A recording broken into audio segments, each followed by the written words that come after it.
Been asked to discuss the nature of war in regards to Marine Corps Doctrinal Publication 1. In order to understand the term nature of war, I think it's important to understand where it comes from. It initially comes from Karl von Clausewitz's On War. It was book 1 describing the nature of war. We mirrored that when the Marine Corps made its doctrinal publication in discussing that. So when we look actually at the words themselves and try to understand that phrase, when you look at the dictionary, you'll find almost 17 different definitions, and they don't really match what the military is looking for. But when you understand it as the idiom of the nature of, which is defined as the result of inborn or inherent qualities, or innate, then you start to really understand what we're looking at. What are those qualities about war which are timeless and immutable and never really go away? These qualities have been discussed from Thucydides to Sun Tzu, even to more modern military publications such as the Joint Operating Environment 2010, whose very first chapter is titled The Nature of War. When we look at what the nature of war is, we got the last definition, which is war itself. Now, Karl von Clausewitz initially described war as thinking of two wrestlers trying to throw each other off balance. What we're going to attempt to do is we're going to take that into the modern terms a little bit. And the modern terms we'll use will be two mixed martial artists entering a cage, wanting to defeat each other. Now, when they enter that cage, although they're both there physically, there are multiple things going on. There's a mental and moral aspect going on at the exact same time as they're trying to fight each other. And they each have different styles. You know, one may be a stand-up striker, the other one is very good on the ground, and they have to utilize this in and against each other. And they're playing games with each other, mentally and morally, of what am I going to attempt to do? I know what you're good at, do you know what I'm good at? And the way that works all together. So that's a really important aspect to understand. But because of this competition, this extreme contest, this violent struggle of wills, what becomes kind of important to understand is how the very simple can become very difficult. Just the idea of punching your opponent in the temple in order to knock him out actually becomes very difficult. Because what is his style? What does he know you're going to do? How fast are your punches? Are you faster than him? How is he going to react to that punch, both at the physical level and potentially the mental level? That very idea right there was known as friction by Karl von Clausewitz. And it becomes one of the elements of the nature of war. I'm going to list many of those elements today, but they're found easily referenced in Marine Corps Doctrinal Publication 1 and the table of contents underneath Chapter 1. So we'll go on and we'll discuss friction. Friction is stated as that which saps all energy, or which prevents the movement of. Commonly think about the friction between two hands or two objects moving is a good way to think about this overall. The sources of friction are innumerable, and they're always out there. In fact, all of us have faced friction in our everyday life.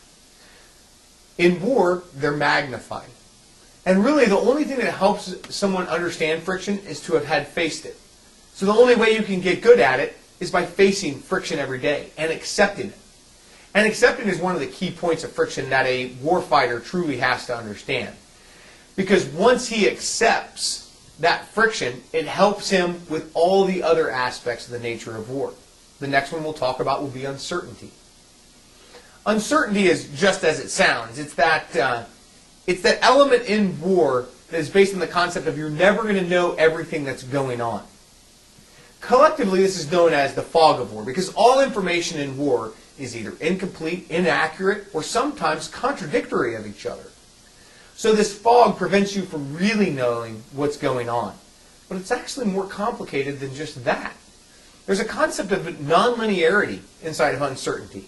Nonlinearity isn't just the idea of like linear tactics. It's the idea that you don't know what you put in will yield the result that you want or is equal to the energy that you put in. A better example of this is maybe to go back to the mixed martial arts fighters. That strike to the temple that the one belligerent was trying to execute, well, that strike to the temple was designed to render the enemy unconscious, physically defeating him. But what if at the mental level it doesn't render him unconscious and it triggers an emotional response of anger and adrenaline through the opponent's body, and now he is able to come back with a fury of blows or execute a takedown and attempt to put you in a position where you're not as readily able to defend yourself. That's nonlinearity. The energy that you put in is not the expected result. What's really dangerous about nonlinearity is it means even if you could pierce the fog of war and understand everything about yourself and everything about the opponent in the snapshot of time, what you can't accurately predict is what happens next. The last aspect of uncertainty that we'll discuss is that of chance. Now, chance is that ungovernable element. It is equal to both sides, and it's something that cannot be accurately or reasonably predicted by either side, of which no side has control. Like I said, chance is an equal opportunity employer. So that means we can use chance as well as it can affect us. One of the elements that comes from this uncertainty and friction is the idea of complexity. Now, you heard me say linear systems earlier, but not just open, complex, interactive systems. They're complex in and of themselves, because in a complex, interactive system like war, that means you have no idea what all the known inputs are. And the outputs are incalculable, because they're too numerous. That's a complex, interactive system. War can be even worse than that, because this is where the fighter analogy breaks down. In war, it's not just one will or one person versus one other will. It's multiple wills. They're all layered on top of each other.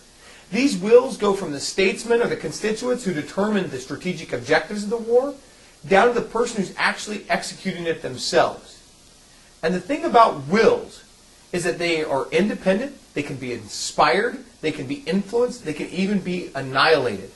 And each side has these multiple layers of wills fighting in, amongst, and through each other, which becomes very important and also leads to the complexity of war and all the friction that's going to be faced. Now, friction, uncertainty, and complexity, they birth another aspect of war, which is fluidity. Now, fluidity is best described by Napoleon Bonaparte when he said, the quote, that war would be a problem in algebra before which Sir Isaac Newton would stand aghast. Because it's always changing. None of the formulas would stay the same. War is unique temporally and spatially. And every situation requires a unique reaction, which would require a unique counteraction, followed by another unique reaction. So no matter how well trained you are, adaptability is going to be the key overall. Charles Darwin once said that it is not the strongest that survives, nor the most intelligent, but the most adaptable. And we find this to be very true inside of war itself. War requires a fluidity of mind in order to be successful. General Mattis once stated there were three things he's learned in his 30 years of military experience. They were to improvise, improvise, and improvise. I think that pretty much sums up the fluidity required. Once you add the fluidity onto the uncertainty and the friction, now you have disorder. Disorder is a natural state of war, although commanders will tend to fight this disorder as much as possible, thinking they can make order out of the chaos. This can be a mistake, in the sense of if one doesn't accept disorder, they will attempt to focus on the irrelevant. Understand that the disorder comes from as much as orders changing from higher strategic objectives to the enemy reacting in a manner that you are not ready to execute, or to simple mistakes in communications or mistakes in executions of orders. Disorder is actually a natural state of the universe. Entropy, the idea that things continually break down. But in war, it's worse, because you have an enemy who's actively trying to disassemble your system. This makes it even more dangerous. But a commander who understands and accepts disorder isn't negatively affected by it, would probably be the best way to say it. Because what he'll attempt to do is he will attempt to not regulate war to a system of processes or procedures. He understands that it's going to keep moving. He won't impose precise controls or try to have a positive control over every event. he'll more likely will issue a vision and a direction for all the subordinates to move upon, thus increasing their ability to succeed in a very disordered environment.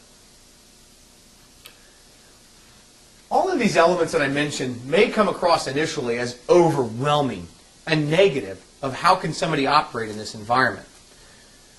Marine Corps Doctrine and Publication 1 goes on to give you the answer to this in its warfighting philosophy. It's a little later in the book, but I think it's better that we describe it now when it discusses these natural elements.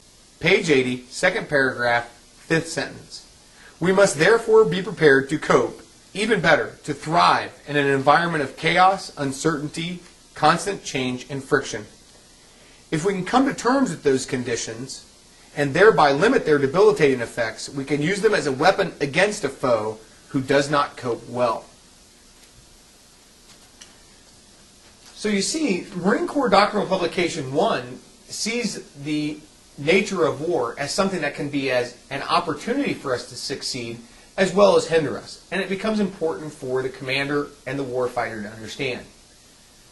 Although I've mentioned a couple concepts, I haven't mentioned the most important one, which is the human element of war. One of the best quotes I've ever heard about this comes from General Patton, where he states, "All this talk about super weapons and push-button warfare is a pile of junk. Man is the only war machine. Always remember that man is the only machine that can win a war. It's nice to have good equipment, but man is the key. Remember the French Revolution? That battle was won with brooms, sticks, and stones. Get a determined bunch of men and women, and they will win the battle no matter what the odds or what kind of equipment they use." That quote in and of itself helps us understand how important man is to the equation. Karl von Clausewitz goes on to talk about it's hard to come up with a positive theory of war due to man's emotions, violence, danger, fear, his own intellect. That all of these things incorporating into war change the face of it, and it continually changes the face of it. This is why any Marine leader would be remiss to not study the effects of violence and danger and how they affect the human body. Thus, they can mitigate it in their own troops and use it as a weapon against the enemy. In conclusion, at first glance, the endeavor of war may seem extremely simple. But once we study some of the nuances of the nature of war, we see how complex it is. Multiple wills competing in, with, and through each other for multiple objectives, all fought on a landscape of friction, uncertainty, and disorder. And as those wills fight, they attempt to either protect or attack each other at the mental, moral, and physical level.